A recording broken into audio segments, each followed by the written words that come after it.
Hi and welcome to this quick demonstration in our series of how-to videos on Microsoft Dynamics 365 Business Central.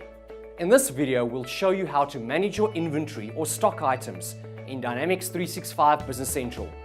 With a beautiful graphical interface and built-in artificial intelligence features, managing inventory has never been this easy. Let's take a look. In this scenario, we will look at how you check inventory availability. We will show you how to assemble to order and then show you how Business Central helps you predict inventory needs. Let's start by checking inventory availability by warehouse location. I am currently signed in to the Business Manager Role Center in Business Central. But just a quick tip. Irrespective of where you are in the application, by simply hitting the combination keys Alt and Q, an application-wide search feature will open. In the search bar, we type in Order Planning and select the menu item as it appears. By selecting the Item Menu option, you can view inventory items by options such as period or variance. But for now, we are just going to look at inventory by location or warehouse. In this sample dataset, we have one location set up as the Boksburg warehouse.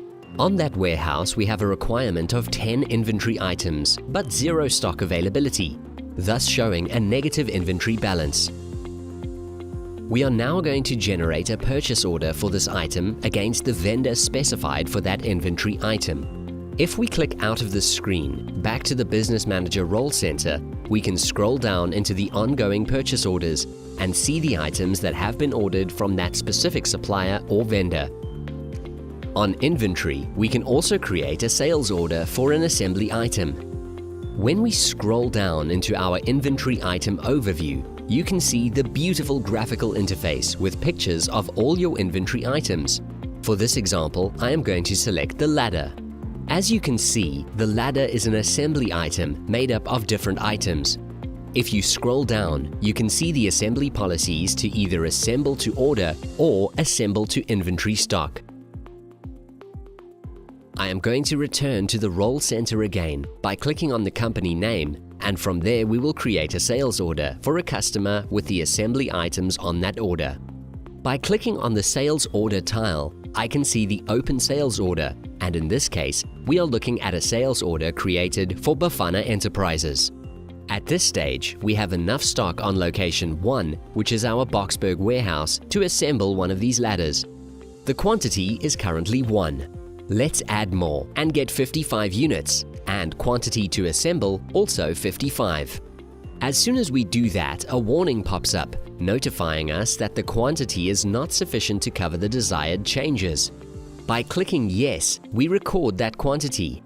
When you click on the 3 dots under the Quantity to Order field, it will show you what is required for a single unit and what is required in total for the 55 recorded units.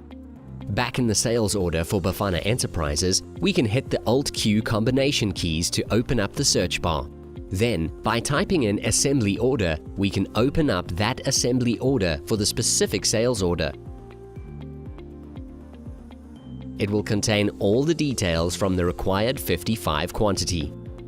We can now process the assembly order in order to have enough stock for the required sales order.